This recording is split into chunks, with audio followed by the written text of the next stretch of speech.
Yo, on this channel I'll be teaching you the most easiest way, most fun way for you to learn Mandarin Chinese.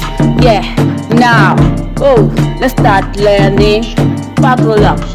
Hello everyone, welcome to lesson 37 of Mandarin Chinese. Today we are learning about what we find on space. Asteroids are called 小行星. 小行星. Comets are called 彗星.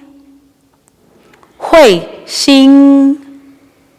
Nebula is called 星云.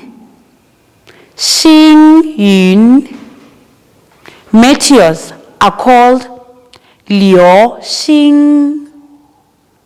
流星. Let's review the words again. 小行星, 彗星, 星云, 流星. This is the end of today's lesson. Please remember to like, share, comment, and also to click the subscribe and notification button. See you next time. Goodbye.